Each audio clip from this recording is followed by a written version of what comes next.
My name is Philippi. I'm the founder of the NUE Health Club, and we started with a podcast about psychedelics, but now our mission is to bring psychedelics to the workspace.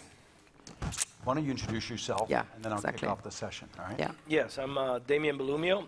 I'm the founder of NUE Life Health, and we are a fast-growing telehealth company in the U.S., leveraging, we call ourselves a mental health company, but today the most innovative treatment that we provide is ketamine therapies that people do at home. Yeah. So as a segue into the conversation, I'll introduce myself, but then first of all, I want to ask a couple of questions. How many people are here because you're curious and you don't know much about the world of psychedelics and mental health? Raise your hand. Okay, great, a number of folks. How many here are particularly here because you were curious whether or not we're going to see psychedelics as a component of workplace productivity, mental health, et cetera? Raise your hand. So it's more broadly a psychedelic conversation. So great, that's helpful. I'll tell you how this panel came about. So my name is Keith Ferrazzi, and for a living, I coach large organizational transformation, big Fortune 50 companies. And our methodology is one where we work with the executive teams and help those executive teams make their way through massive turnarounds and change. So think about an executive coach. We are team coaches. Now, the reason this conversation came up, I'll put this aside, is on a personal basis. I'm not a practitioner like these two folks are. On a personal basis, my life has been changed by psychedelics. On a personal basis, I fell in love for the first time in 56 years, this past year, the past couple of years during the pandemic. I didn't think I'd ever think that I could fall in love. Not in the way, despite having been married twice, which is embarrassing to say. My children, we have 6 adopted and foster care children. The trauma that some of those kids have experienced is very significant. And I've seen psychedelic medicine, I call it medicine. I've seen psychedelic medicine make a major transformation in their lives from the trauma and PTSD that they've had. Now, I'm going to tell a joke. I sit there in large organization executive teams, and I often just grit my teeth and say, God, I wish I could get them all to go on an ayahuasca trip. But I'm not joking, because if you really think at the end of the day about what's going on in any productive organization, there's a number of things that stop us in our own lives and in our own organizational transformation and in our movements. One of them is your relational competencies. How do you relate to others? In the United States, 80% of the US prison population came from foster care. 80% of those in prison came from foster care. And the reason is because these kids have been traumatized and abused as children, and they've never learned to trust. So imagine their capacity to function well in life and society. It's almost impossible. This medicine would help them, and we can explain why in a second. But I see those same traumatized children in the shape of executives, and they may not have as much damage as some of those kids do, but they do have ego, and they have turf orientation or sense of self that gets in their way of achieving a mission because they can't relate to others as well as they should or could. And then the other thing that gets in our way of change in the world of work and in the world is people who are stuck in old habits. So we're constantly in the workforce trying to change habits. I'm going to use a different word for that. People are addicted to old behaviors. And there's a lot of evidence that this medicine has reversed massive addictions.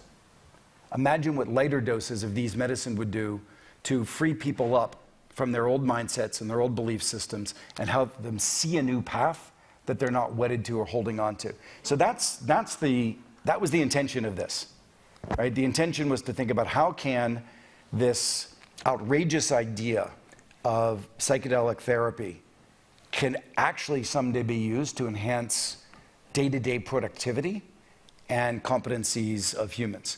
Now, with that in mind, I'm going to pause because the audience seemed to be much less interested in the likelihood of this being true, although I am lobbying in the world of HR for large organizations to pay for these therapies, at least now for mental health.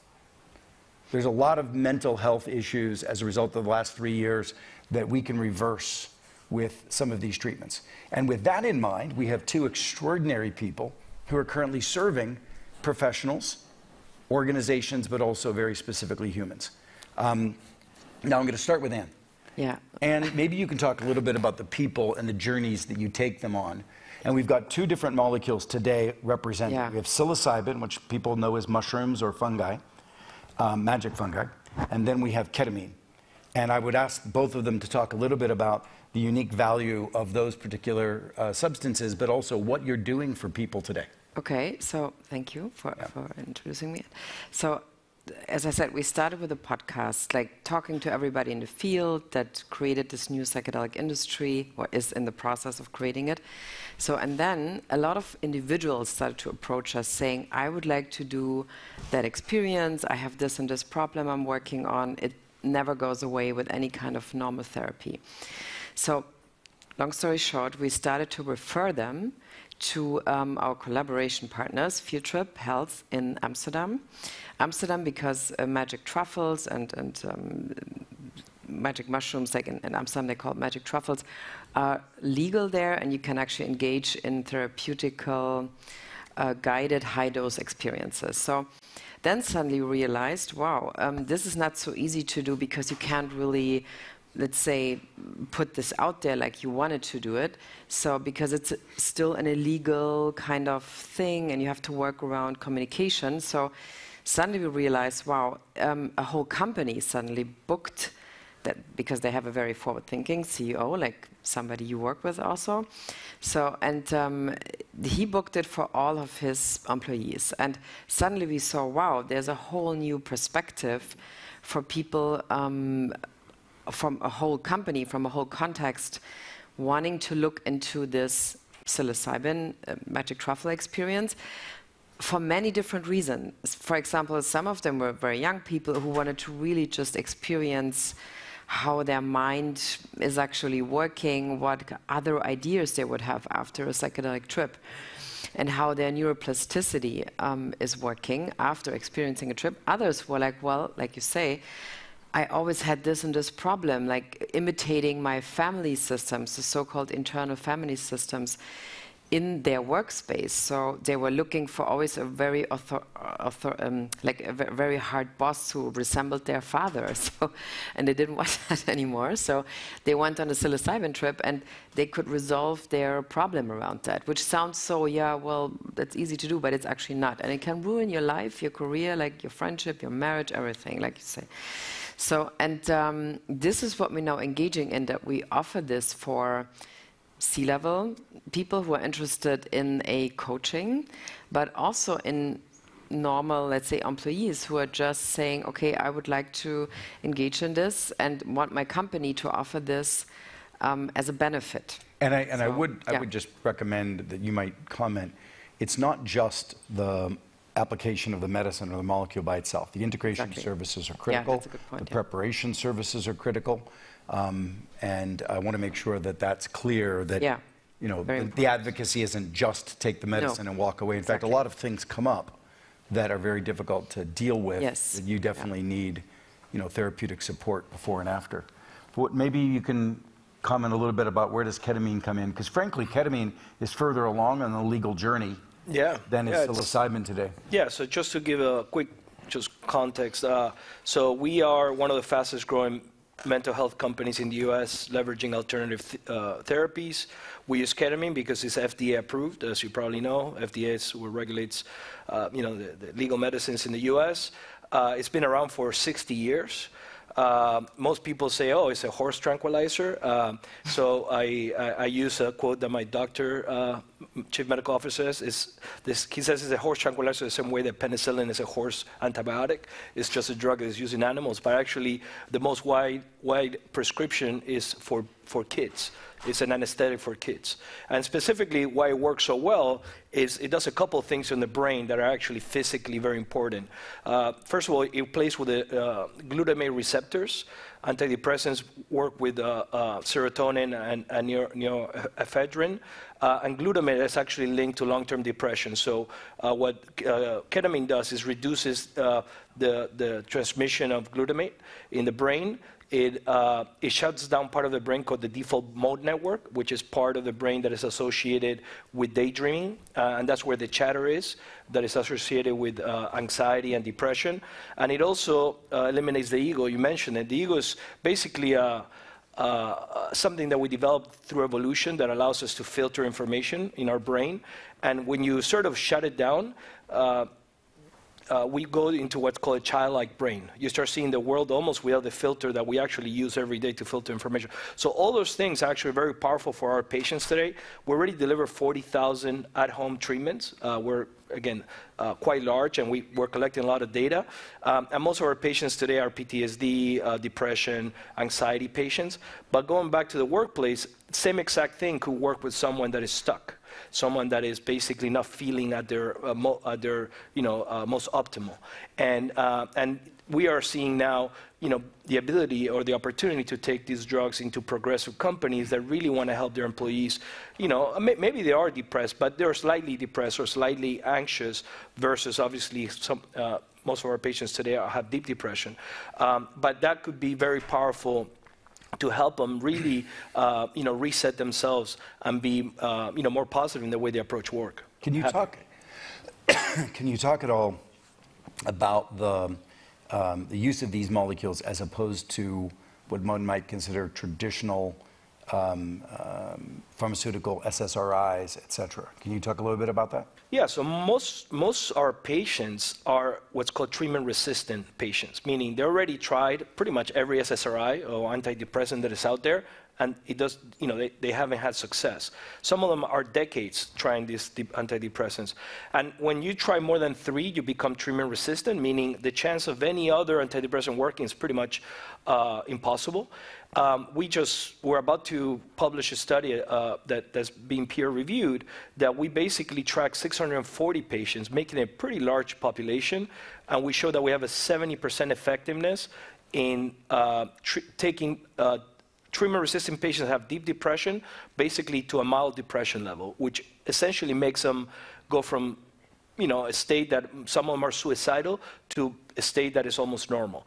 And that's really important because then that's when the work starts, as you said. Yeah. And I think it's important for anybody who thinks of this as drugs, maybe reframe some of the conversation for a second. If a friend of yours said that they had been depressed, weren't able to get out of bed, and they went to a doctor and prescribed them an antidepressant, I don't think anybody would look down upon that person or think about that person as being a drug addict. You'd be happy that that person found help. Yep. This is medicine. This is medicine that is just now in the process of getting the kind of FDA approvals that these and other approvals that medicine had. And if you really look back politically, one of the challenges is this medicine was about to be approved back in the 70s. But unfortunately, 50s, well, it started researching back in the 50s. Yeah. It was about to be approved in the 70s, but unfortunately, and I think, this is just my opinion, the leaders of that movement commingled it politically.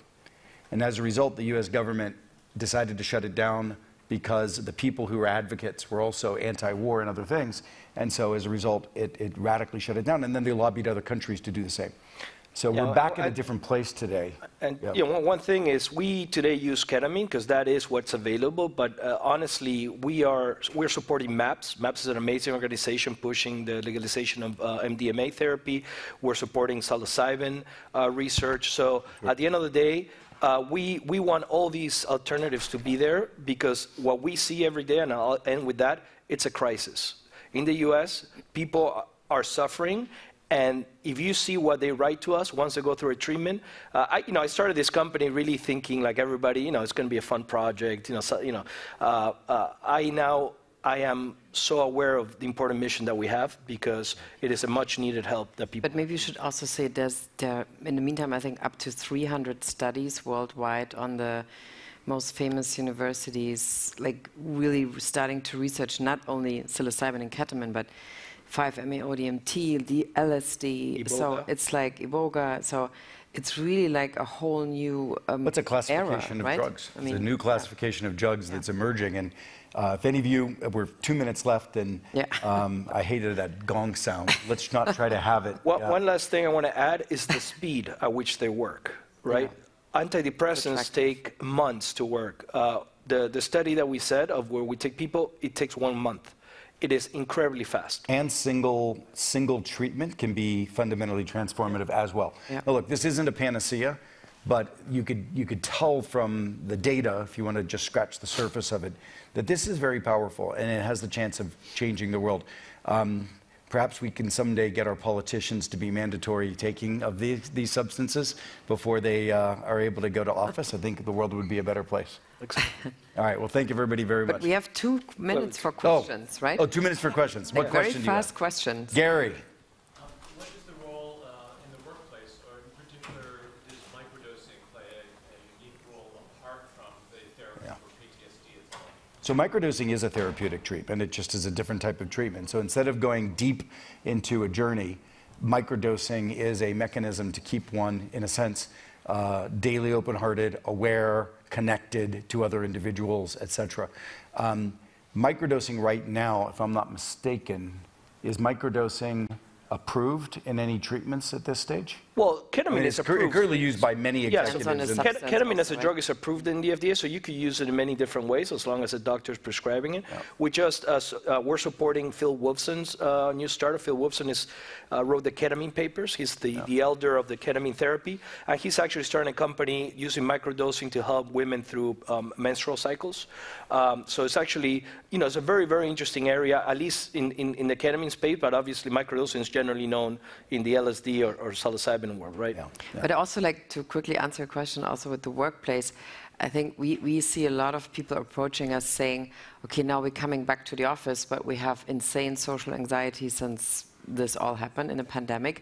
And people kind of pretend to come back to the office, like, okay, let's pretend it's like 2020.